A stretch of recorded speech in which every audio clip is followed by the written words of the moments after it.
tão inocente assim, na minha opinião, né? Pode acontecer, mas eu acho muito difícil. A atleta que representou o Brasil nas Olimpíadas de Pequim se pergunta se tudo o que fez até agora foi em vão. A gente começa a se questionar, tipo, poxa, mas eu abri mão de tanta coisa, sabe?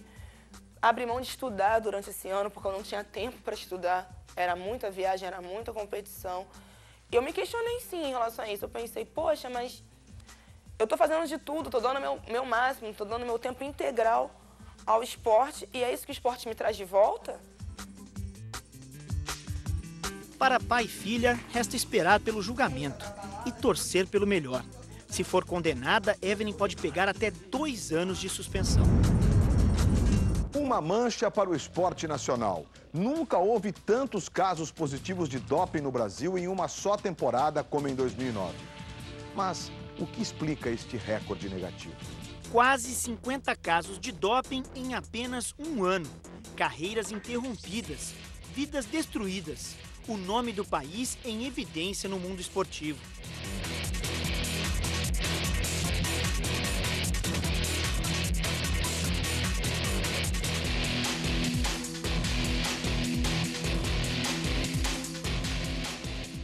Cinco atletas suspensos e 2 afastados. O maior escândalo do atletismo nacional é um exemplo de como os exames antidoping se tornaram mais eficientes e rigorosos no Brasil. Os atletas da rede atletismo foram testados fora de competição, no final de um treino. A Confederação Brasileira de Atletismo fez o exame surpresa porque recebeu uma denúncia sobre um possível esquema de doping dentro da equipe. O caso Rede é um exemplo do que a Agência Mundial Antidoping chama de controle inteligente. Um controle baseado na informação, que é um controle baseado na qualidade, porque fazer o teste custa dinheiro. Então temos que proteger os recursos que são normalmente limitados, e também se tem que fazer um esforço ainda maior no que é a educação e prevenção. E tu pode ter certeza que a grande maioria dos dopings que tu vê na imprensa não são coisas assim que a gente foi ali por acaso e o cara estava dopado. É que quem pediu o doping sabia que havia a possibilidade de encontrar um positivo. A investigação não acontece só fora das pistas. Os exames realizados durante as competições também estão mais inteligentes. O controle inteligente, ele se difere do controle anterior por ele não ser, primeiro, massivo e, segundo, não ser só no primeiro, segundo e terceiro lugar. Esses, certamente, muito raramente estão dopados, porque eles sabem que eles vão passar controle. Então, nós, às vezes, pegamos, por exemplo, o ciclismo é muito próprio para isso, porque eu não preciso sempre fazer o campeão que foi primeiro lugar na volta, eu posso fazer nas etapas, e posso fazer por sorteio, e posso fazer aqueles que eu quero. Então, essa inteligência na aplicação do teste, tanto vai no em competição como no fora de competição. Foi graças ao trabalho investigativo que as autoridades esportivas descobriram mais da metade dos casos de doping do ciclismo em 2009. Os fiscais suspeitaram que alguns ciclistas estivessem usando eritropoetina, a EPO, mesma substância encontrada na urina dos atletas da equipe Rede Atletismo. E a investigação consequente daquele caso nos mostrou a possibilidade de nós termos o mesmo problema no ciclismo, que normalmente não pedia EPO, mas nós resolvemos fazer EPO porque havia uma suspeita de que o tráfico por trás não estava só naquele caso do atletismo, estava também em alguns atletas do ciclismo. Além do controle inteligente, outra razão para o recorde negativo é o crescimento no número de testes. Algumas confederações intensificaram o combate ao doping em 2009. A Confederação Brasileira de Atletismo passou de 484 para 614 exames, um crescimento de 27% em relação a 2008. O resultado, 18 atletas pegos no antidoping. O ciclismo, que teve 7 casos positivos, aumentou em 47% a quantidade de testes. O rigor nos procedimentos também é uma das razões para o aumento de casos positivos. Para evitar problemas, as confederações buscaram profissionalizar o começo do processo antidoping, a coleta da urina. Nesta simulação, os profissionais da Confederação Brasileira de Atletismo mostram como é difícil adulterar a coleta. O tempo todo o atleta é acompanhado por um oficial de controle de doping, até mesmo dentro do banheiro. Tudo é lacrado e conferido pelo próprio atleta. Até a densidade da urina é checada. Se ela estiver fora dos limites previstos, o atleta terá que coletar uma nova amostra, já que os equipamentos do laboratório não conseguem analisar uma urina muito diluída. Tudo ok, as garrafas são lacradas uma última vez para ninguém tentar adulterá-las no caminho ao laboratório. O atleta assina o formulário e a amostra segue para ser examinada. É possível algo dar errado com todo esse controle? Existem algumas situações que são as não conformidades. Uma não conformidade numa amostra, muitas vezes, na maioria das vezes, né, quase 99% das vezes, não invalida. Se a amostra foi coletada corretamente, se ela foi acondicionada corretamente, encaminhada para o laboratório, ela não invalida a presença de uma substância proibida dentro dela. Depois de coletadas, as amostras são levadas para o LADETEC, laboratório da Universidade Federal do Rio de Janeiro, que é responsável pelos exames antidoping no Brasil. O coração do LADETEC são aparelhos como esse. É o cromatógrafo acoplado a um espectrômetro de massa, que identifica a presença de drogas dopantes na urina dos atletas. O equipamento de nome complicado é capaz de identificar concentrações muito pequenas das substâncias proibidas. Não existe margem para erro. Quando sai um resultado analítico adverso, quer dizer, um caso de presença indevida da substância na urina do atleta, o que o laboratório faz é, primeiro, numa análise preliminar, suspeitar da presença da substância. Se ele suspeita, ele reprepara essa amostra com uma outra quantidade da urina do atleta e aí reforça essa suspeita.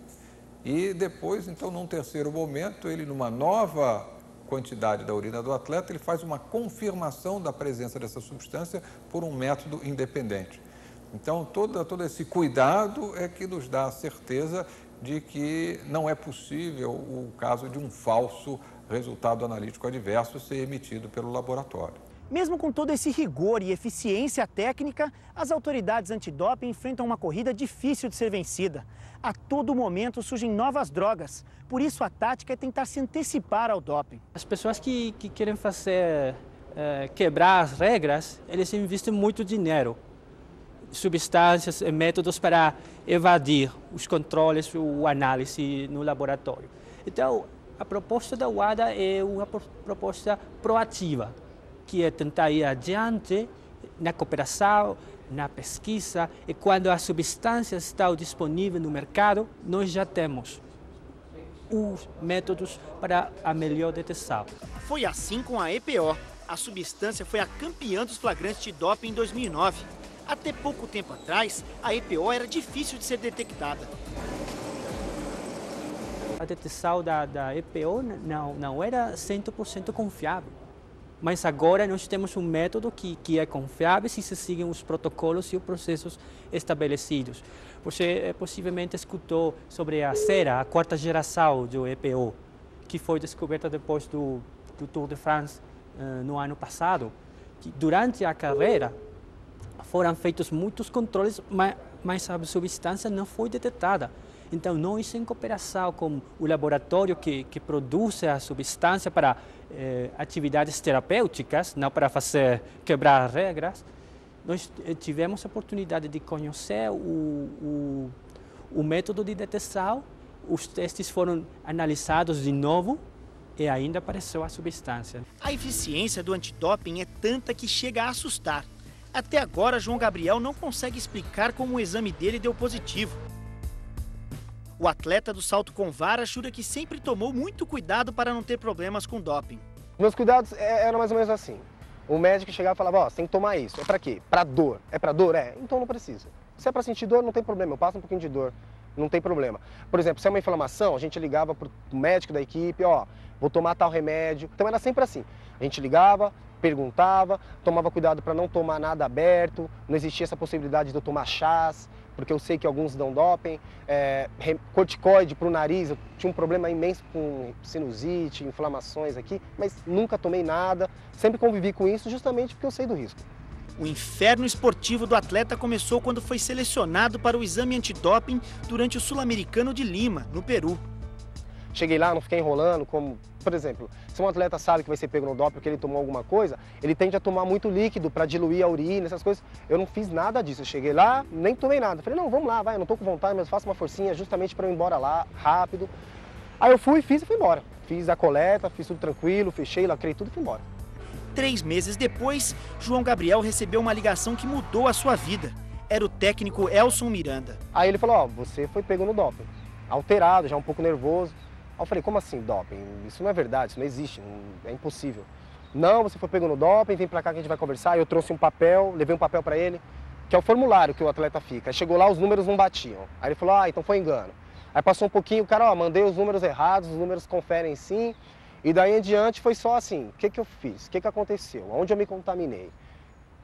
Desse momento em diante eu fiquei só pensando o que poderia ter acontecido. João testou positivo para boldenona, um esteroide para ganhar força muscular, e exemestane, um remédio usado no tratamento de câncer de mama. Até hoje, o atleta não entende como essas substâncias apareceram no exame. A gente imagina várias coisas, né? No começo eu fiquei assim, nossa, será que eles estão tentando burlar alguma coisa? Quer dizer, colocaram o meu nome e tiraram o nome de um cara? A gente fica pensando, não, acho que não. E, bom, o que eu fiz de diferente foi ter ido pro Peru, para a competição do Peru. Só isso, eu não fiz mais nada de diferente nesses últimos 15 dias. Por que eu falo 15 dias? Porque eu tenho um exame que foi negativo dia 5. E dia 20 eu tenho um exame, do mesmo mês, e no dia 20 eu tenho um exame que deu positivo. Então foi fácil fazer a reconstituição. Né? Eu sentei junto com a minha namorada lá e fiquei assim, nesse espaço de 15 dias. O que eu fiz de diferente? Eu não fiz nada. Não fiz absolutamente nada. O que eu fiz de diferente foi ter ido para o Peru competir. Foi só isso. Agora é o Tribunal de Justiça Desportiva quem vai decidir o futuro do atleta. Enquanto aguarda o julgamento, João tenta reconstruir a vida. Não tenho tempo para ficar chorando, para ficar me remoendo. É assim, bola para frente, vamos trabalhar e também vamos tentar provar a inocência, tentar ganhar dinheiro para pagar as contas, ver os amigos que dá para ver, porque eu sempre tinha um contato com alguns amigos e hoje em dia a gente eventualmente se vê, é mais difícil, mas é bola pra frente, é trabalhar e tentar treinar um pouquinho. Na pior das hipóteses, João pode ser condenado a uma suspensão de 2 anos, mas a vida de esportista pode acabar para sempre. Não sei se volto depois, até porque eu falo assim, tá, volto, vou fazer outro exame de doping, e aí, como é que eu faço pra dormir? Né? Sendo que eu achava que eu nunca seria pego no doping, sendo que eu não estava tomando nada, que me garante que eu não vou ser pego novamente? Sabe, por algum deslize meu, até algum remédio, alguma coisa, nunca se sabe, né? O que eu sei é o seguinte, desse exame de doping que deu positivo, eu não tomei nada e deu positivo. O medo fica aí, aonde é que eu vou confiar num exame que eu vou fazer, não sei para onde vai, com quem vai, não tenho a mínima ideia. Os flagrantes de 2009 podem dar a ideia de que o Brasil está avançando no combate ao doping. Mas esta é uma falsa impressão. Na verdade, o recorde negativo é um alerta do muito que ainda há para ser feito. É o fantasma do doping querendo assombrar os 2 grandes eventos que o Brasil vai sediar: a Copa do Mundo e os Jogos Olímpicos.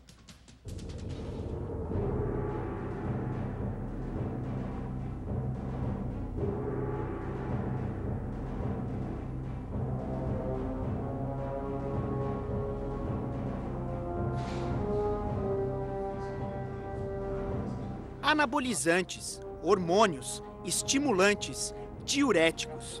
A lista de substâncias flagradas em 2009 é um triste símbolo de como o doping está disseminado entre os atletas brasileiros. Ela também é um aviso do que pode acontecer no futuro, caso o país deixe o mal do doping se espalhar ainda mais pelo esporte. Seria muito chato se de alguma forma a Copa do Mundo, os Jogos Olímpicos de 2014 ou 2016, outros eventos importantes, fossem